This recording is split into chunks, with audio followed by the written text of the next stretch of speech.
নমস্কার বন্ধুরা, সকাল সকাল একটা খুবই ভালো খবর আপনাদের সামনে নিয়ে আসলাম। আপনারা দেখতে পাচ্ছেন সিটেট আবার নোটিশ চলে আসছে। তো আপনারা যারা সিটেট দেওয়ার জন্য প্রস্তুতি চালাচ্ছিলেন, তো অনেক ভালো খবর যে আমাদের সিটেট আবারও হতে চলেছে।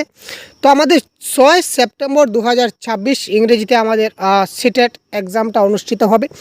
তো এই এক্সাম ডেট হচ্ছে আপনারা দেখতে পাচ্ছেন 6 সেপ্টেম্বর, 6 সেপ্টেম্বর 2026 সেপ্টেম্বরে এক্সাম হবে।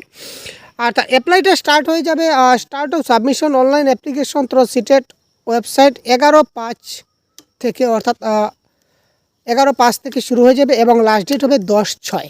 ঠিক আছে, অর্থাৎ আজকে থেকে অ্যাপ্লাইটা স্টার্ট হয়ে যাবে এবং ঠিক 1 মাস দেওয়া হচ্ছে আমাদের হাতে। 1 মাস পরে কিন্তু আমাদের অ্যাপ্লাই ডেটটা বন্ধ হয়ে যাবে। তো আপনারা আগেরবার যারা অ্যাপ্লাই করেছিলেন তারা খুব ভালোভাবে মানে অনেক তাড়াহুড়া করে কিছুটা ভুলভ্রান্তি হয়েছিল। এবার অ্যাপ্লাই যারা করবেন, অ্যাপ্লাই করার সময় যাতে কোনো ধরনের ভুলভ্রান্তি না হয় এইদিকে মনোযোগ দেবেন। এক্সামের অ্যাডমিট কার্ড কবে আসবে? পরীক্ষার 2 দিন আগে, এটা তো আমরা জানি।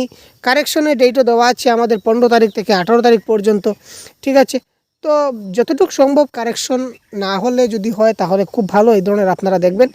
আর রেজাল্ট পরবর্তী সময় ঘোষণা করে দেওয়া হবে। ক্লিয়ার? তো আপনারা খুব তাড়াতাড়ি এখনই মানে কি বলবো, এখনই আপনারা অ্যাপ্লাইটা করে নিন এবং পড়তে মনোযোগ দিন। পরবর্তীতে আমরা ক্লাস কন্টিনিউ চলছে বা পেইড ব্যাচও আমাদের চালু হয়ে যাবে, আপনারা চাইলে জয়েন হতে পারেন। ক্লিয়ার? ধন্যবাদ।